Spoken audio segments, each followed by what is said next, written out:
think I'm going to get started, and if more friends join, we can pause for a second. Okay. Hi. Hello, everyone. Thanks for joining. Early Curtain Tuesday. My name is Olivia. I work in education here at Geva, and thank you all for coming to see this wonderful production of Cinderella. I will be reading through the prologue, which was prepared by Fiona Kyle, our literary and artistic associate. This is an especially exciting prologue because it is the final one for our 50th anniversary season. And this is also, fun fact, the first time in all 50 years of Geva history that we have staged a musical by the world-renowned team known by the names of Richard Rodgers and Oscar Hammerstein. It's our first RNH show, so woohoo! All right, so let's dive in. I'm sure many of you are familiar with at least a bit of Rodgers and Hammerstein's work, which ranges from the sweeping Sound of Music to their lesser-known works such as Allegro. But it is truly thrilling to bring their incredible music and the lyrics to the Wilson stage for the first time. 2022 actually marked the 80th anniversary of Rodgers and Hammerstein's groundbreaking partnership with musical theater when they teamed up to adapt Green Grow the Lilacs by Lynn Riggs, which became their famous musical Oklahoma in 1942. Let's talk about another of their famous adaptations, Cinderella. In the Rodgers and Hammerstein catalog, there are 3 versions of Cinderella to choose from. The quote-unquote original, which aired as a CBS special in 1957 starring Julie Andrews. Enchanted, which aired 40 years later in 1997 on ABC, starring Brandy and Whitney Houston. And this version, often called the Broadway version of Cinderella.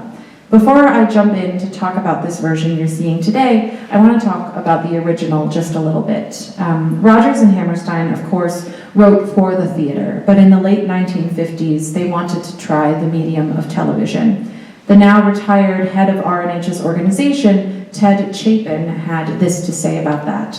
Quote, when they were crafting an original musical to be produced for television, rather than think of the usual Broadway proscenium, with a 40-foot opening and a full stage behind, they had to think about how to adapt their skills to what worked for the camera, so close-ups, simple staging, limited space, end quote. Consider today how this production is different than what you might have seen in that 1997 film and TV version and other TV versions of Cinderella. The producer and founder of Aged in Wood Productions, Robin Goodman, reached out to Rodgers and Hammerstein organization and led the charge to make a Broadway-worthy version of their beautiful Cinderella. But she wasn't only thinking about making it fit in a larger venue than a television soundstage, she wanted to update it so that it would resonate with contemporary audiences. How to do that? Hire a book writer to create a new script. But who do you ask?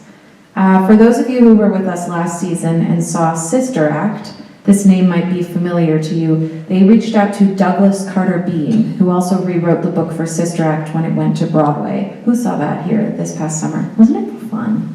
We just had so much fun.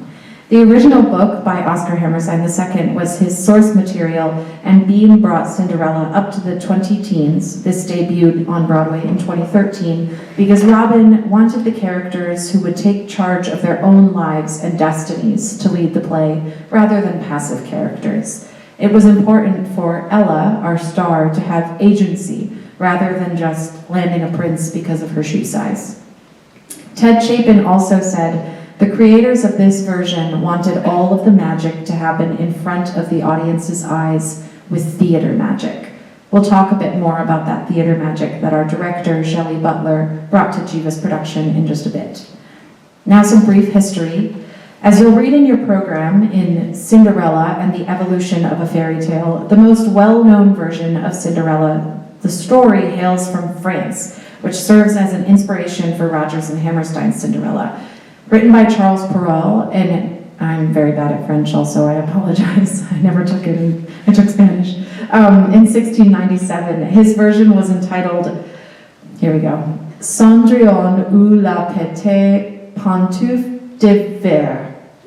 Yay! Cinderella, and that means, or the little glass slipper.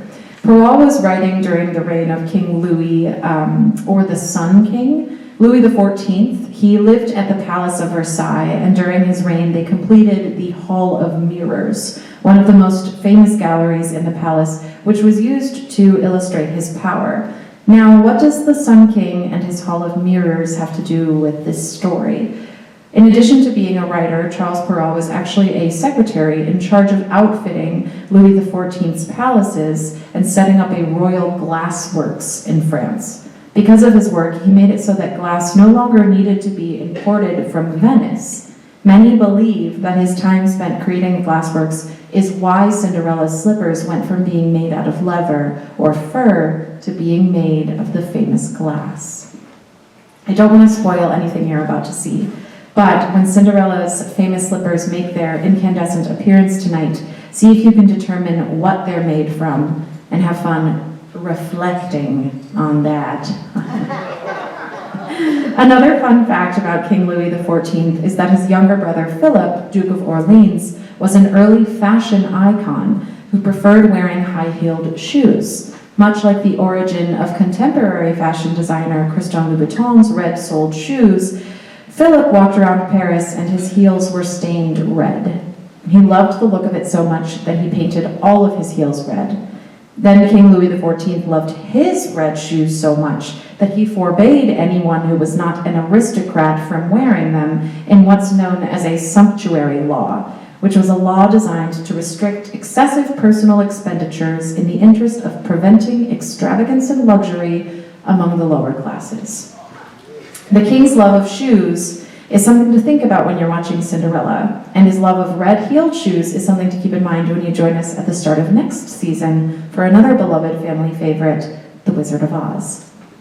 Let's talk a bit about this production. Our director, Shelley Butler, chose this version to direct because she says, "This is a fresh Cinderella for our time. There is great beauty, joy, humor, and magic as Ella discovers her own power, finds love, and impresses those around her. Inspires. I'm sure she does impress them too. The magic comes in multiple ways in this production. The set, co-designed at Geva by William Bowles and Lex Liang, was inspired by French pop-up books.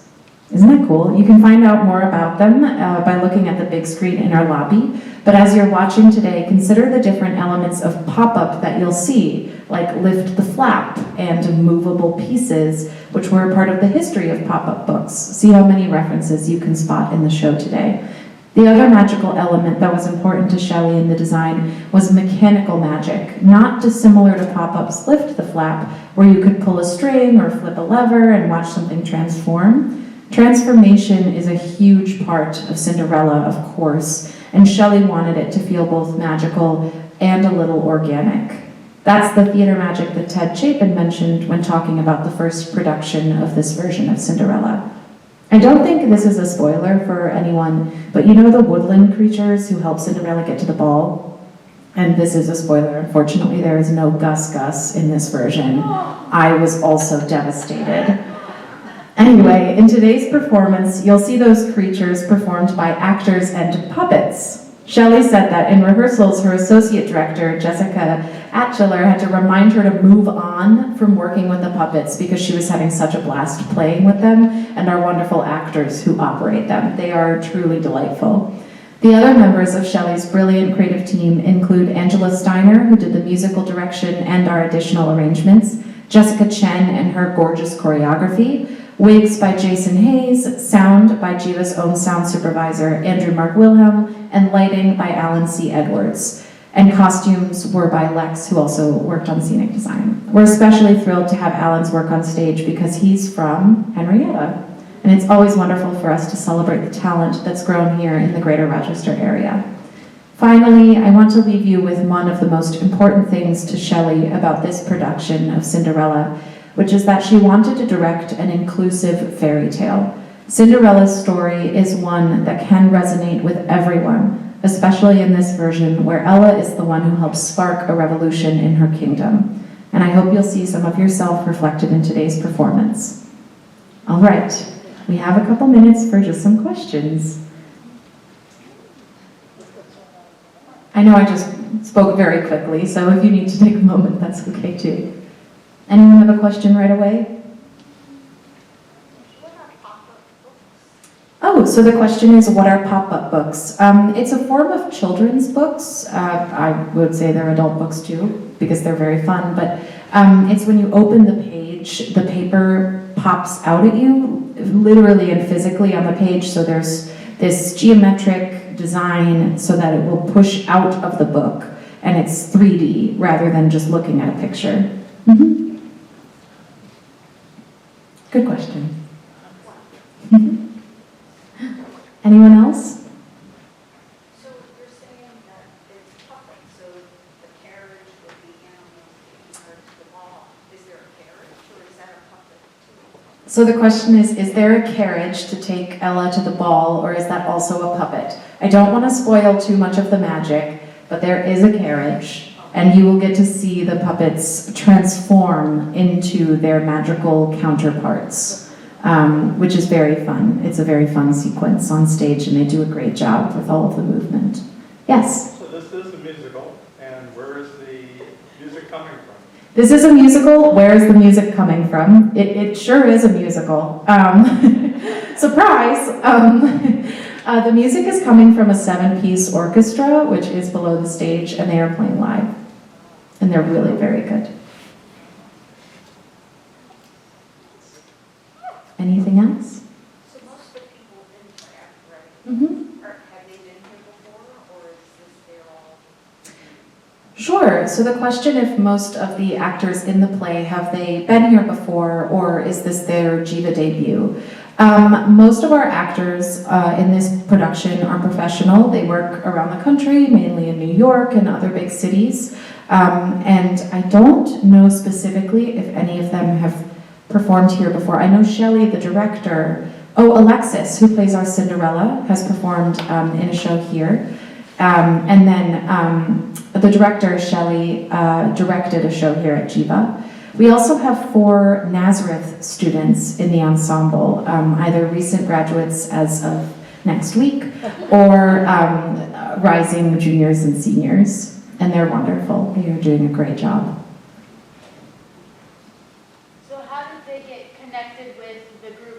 Traveling professionals, was there like a specific audition locally, or was it they got connected some other way? Sure. So the question was, how did the Nazareth students end up becoming connected to this production? So for certain shows at Geva, depending on the roles, usually it tends to be musicals and a Christmas Carol. We like to cast local college students to give them experience in a professional production, and they do it as an internship with their school to earn college credit. And then our other larger roles and other roles in the play we do casting calls that are open to any actors in equity.